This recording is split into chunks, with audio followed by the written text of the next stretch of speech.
Hello everyone, Synapse is here, and it's time for some Modern. Now it's been a while since my last video, so let's not waste too much time with the introduction and let's dive right into the deck. This deck I've called Demonic Esper. It's a deck around Demonic Pact. Demonic Pact is an enchantment that will generate a ton of value if you let it stay on the battlefield, but if you let it lie on the battlefield for a little bit too long, it will just kill you. So what's important in this deck is that we have a lot of ways to reset the Pact with Venser and Flickerwisp. If we make it leave the battlefield and return, it is a new object, and all of these modes can be chosen again. Because that's how the Demonic Pact worked. Every upkeep you have to choose one mode and you cannot choose it again. And the fourth mode is, well, you lose the game. That's not what we want to have happen. It's very flexible and very strong in long games. You can draw 2, you can force opponent to discard 2, and you can deal 4 damage to target creature or player and gain 4 life, which makes it pretty hard to raise you. It can destroy creatures, and the damage can even be redirected to Planeswalker, so it is a very good ability. It's very strong. But yeah, you lose the game. So it's very important to have Venser or Flickerwisp around to bounce it. If not, we have Disperse with Snapcasters as an additional way to get it back to our hand, so we can replay it, and as an Esper charm as well. It can destroy target enchantment if we really need it to.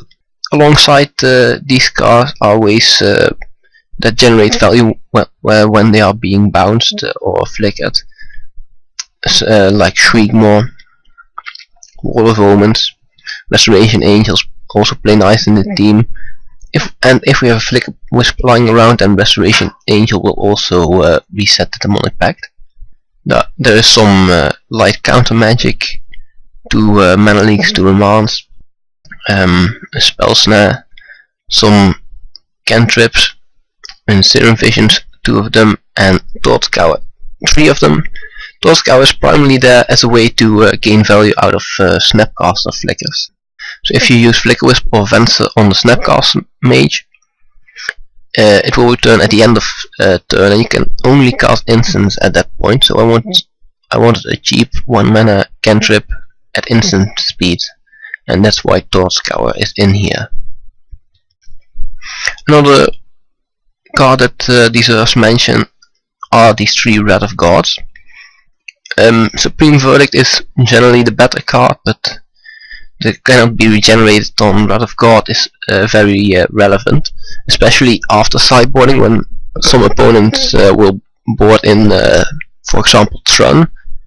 The cannot be regenerated clause make this a superior card over Supreme Verdict, so that's why there are 2 more Wrath of Gods in the sideboard. Also, the ability to blink something out of existence with Venser, rot the board away, and then have it come back into an empty board is pretty strong. Just imagine that being a Wall of Omens, and well, for them to be able to pressure the Venser, they will first have to get around the wall, and then overextend into a second rod. So in the sideboard, well, it's a bit of a rough sideboard. It's an Esper charm against the grindier matchups. Some go for the throats against Splinter Twin specifically if they don't board out the combo. This destroy target non-artifact creature gets around Spellskite and the like. And spot removal, well, is always good against a lot of matchups, so we can bring that in against almost anything where we think we want that. There's some ley lines against Burn, some more rods, Kitchen Finks against the more aggressive decks like, yeah, well, Burn, and the Zoo decks. Kitchen Finks is excellent there.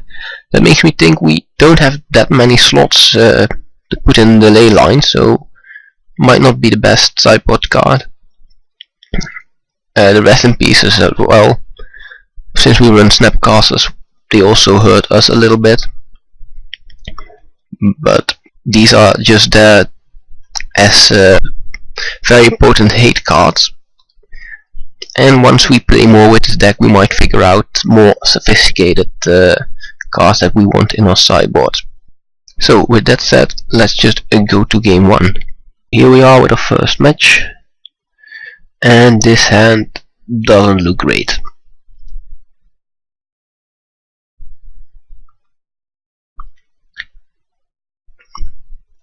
Do I want to go to 6 is the question.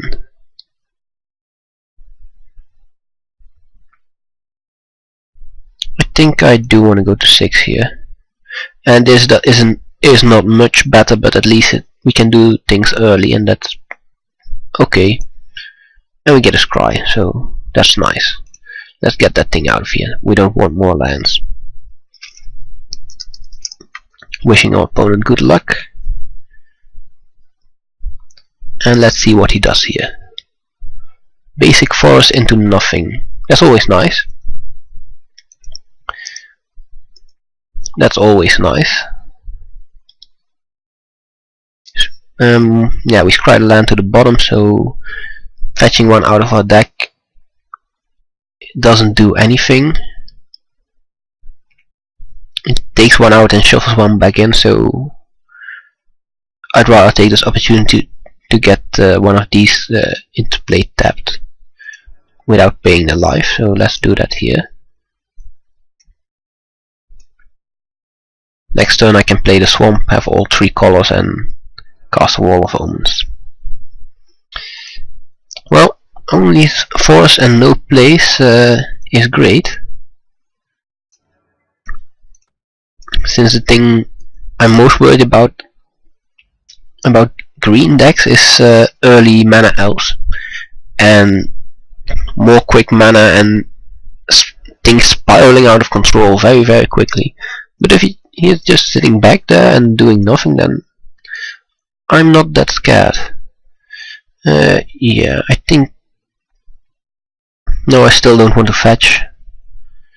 Let's just cast a Wall of Omens, see what I draw, and get the Godless Shrine into play tapped. Next turn we can play an island or a plains, probably the island, and start thinking about the Restoration Angel. Eldrazi Temple. Oh, what is this? Tree of Redemption. Exchange life total with Tree of Redemption's toughness. So he is trying to play Eldrazi, and he is trying to prolong the game. Okay, interesting. Well, the Demonic Pact is actually a pretty good play here, since we can start working on getting rid of his hand. That said, we don't have any way to get rid of it yet, so slightly dangerous, but I'll take the risk.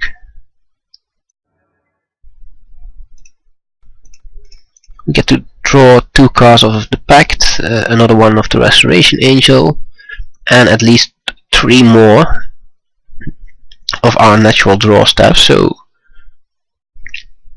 there's 6 cards to find an answer to the Demonic Pact. I don't mind that, so yeah, let's have you discard a few cards and see what you don't want in your hand. Forests, okay. Another Wall of Omens, yeah, that's really not what we need.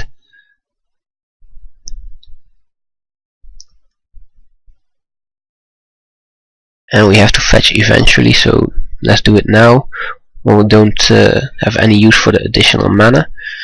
I'm going to put a Restoration Angel in here, and at the end of his turn, and just start working on his life total. I do want to blow up the Eldrazi Temple with my Tectonic Edge before something bad happens, but this way I can keep mana leak up, and casting Restoration Angel would have been better.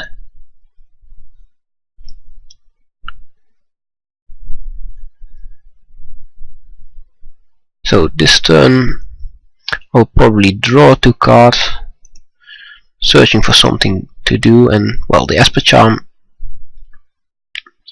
is at least an emergency measure. And let's get rid of the Eldrazi Temple now. That cuts down his mana quite a bit as well.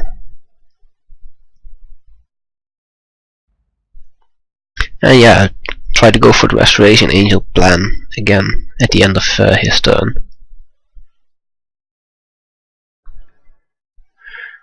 Another thing we could do is Esper Charm to get rid of the last 2 cards in hand, but if we don't have a way to get rid of Pact, then I don't want to cast my only way to save me there.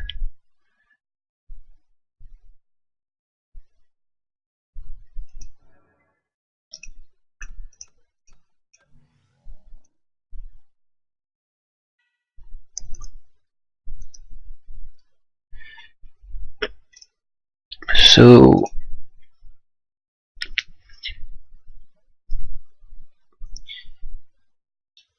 the next activation of the Pact would be lethal, and we did not find any way to deal with it other than the Esper Charm, and that's well, that's a shame. Do we want a part or a verdict? I think I don't want either of those. And what lands do we play here? I want to keep up Esper Charm to get rid of the Pact,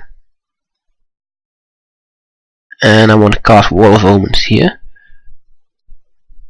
Let's do it like this. We have a land drop to make. Ooh, Fencer, that's awesome, but 1 turn too late. And if we cast Mystic Gate here, then we have the mana for Esper Charm. Let's start attacking.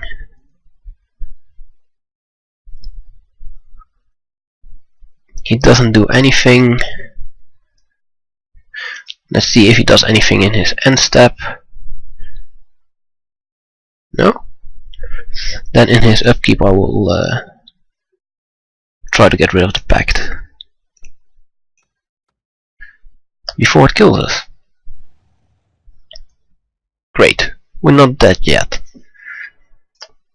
But he still has a lot of life between his own life total and the Tree of Redemption.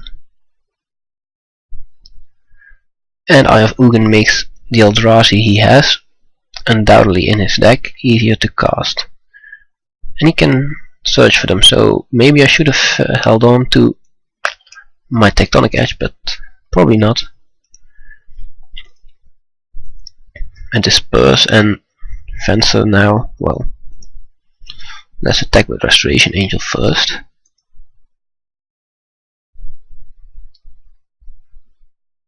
See what happens.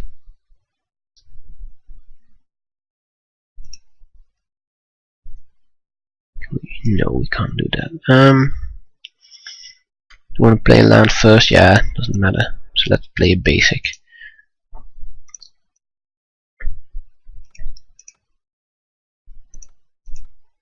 And get Fencer going.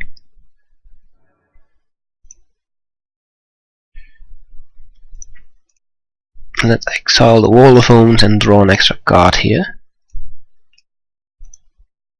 You have too many lands already, but yeah, maybe I should have fetched here.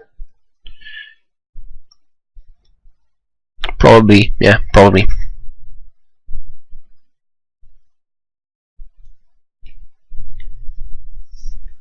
See if we draw anything helpful, like a Mana Leak or Remand. Oh, actually we do.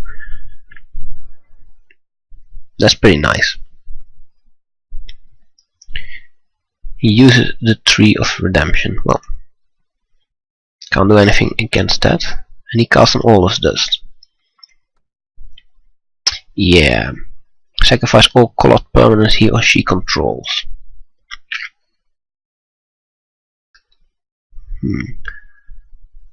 I can remount that.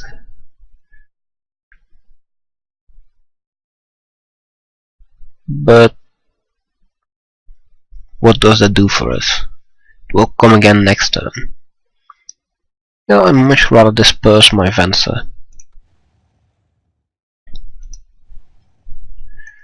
and have that ready to go again. So 1, 2, 3, 4, 5, and then 3 mana left after I play the Venser. If we bounce a basic, then we can cast Restoration Angel as well.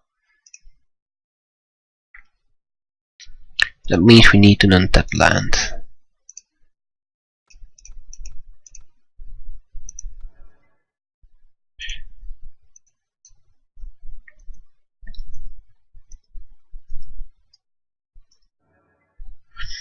And there we go. We have Remount up and a Restoration Angel ready to go. I prefer the Restoration Angel, but Remount is fine. Platinum Angel is also fine. I can Supreme Verdict that away.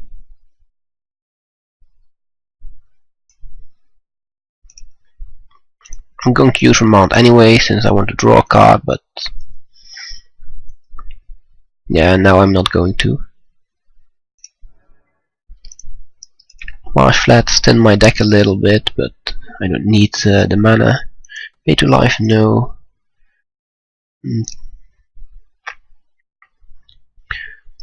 Just take up Fencer a little bit. If we get to the ultimate, then we are in a very, very good shape. Platinum Angel again. That's not a problem. Not at all. Spell Snare, yeah, that's probably not gonna do a lot against his deck. What we've seen from him is bigger stuff. Godless Shrine, no. Play the Rod here. Take up Fencer. And next turn we can make the emblem. And start exiling his lands, starting with the Eye of Ugin, of course.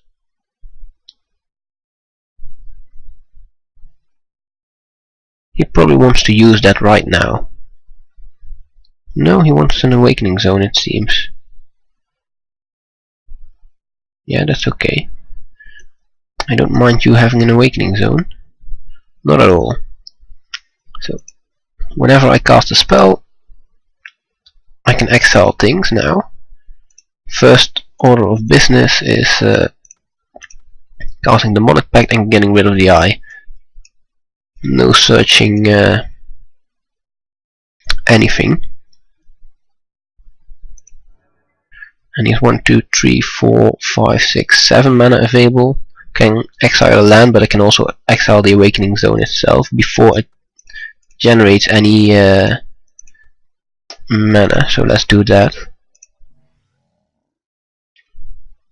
And then I think we are in a pretty good spot. Instead of Restoration Angel, we could have also cast Supreme Verdict as a way to get rid of one of his sources. That's exile target permanent, but I want to start applying a little bit of more pressure. Still, this is good enough and pretty nice. What do I want against him? I think Esper Charm is pretty good. Other than that, there's not a whole lot that will help us, I think. Maybe Kitchen Finks to make the deck a little more aggressive, but then he has that tree that gets in the way. Yeah, Rod of God, not great. Supreme Verdict, well, I would rather have Rods than Supreme Verdict actually, since maybe he has a Trun and the regeneration clause might be more relevant than the can't be countered clause. Anything else that we want to bring in? We actively don't want a lot of these cards. Rest in Peace might be okay. Kitchen Finks might be okay. Are there any cards that are actively bad in the deck? Yeah, the Spell Snare is probably not good here. And I imagine that this spell also has very few targets. Menelik, Remand I like. Dismember. Yeah, I didn't see any target for Dismember either. Except the Platinum Angel. Yeah, that's a decent target. So we bring in 2 Sphinxes and see what happens. Your game has started.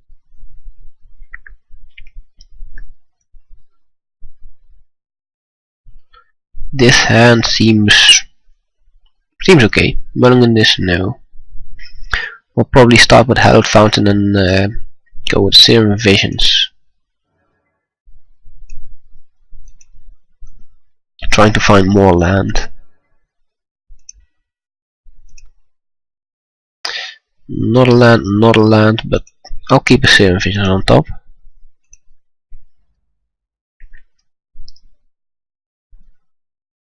Having both parts in my hand is not a good start. They are great, but I don't want multiples. Let's fetch now, so if we scry something good we can keep it. I want a black source and another blue one. And Serum Visions. There we have a False Strand, Hallowed Fountain. Don't need the Wrath. I do like the Fountain. Yeah. There we go. We will probably play the Fountain tap next turn. And then use the Flawless Strand to... Oh, he didn't play his 3rd land. Interesting. Then he kept a very sketchy hand, I believe.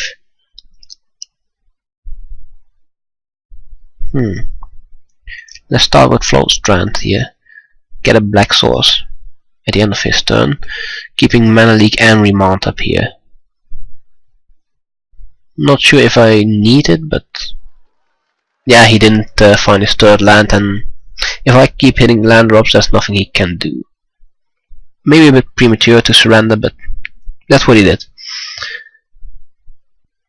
So yeah, there we have it. First game won.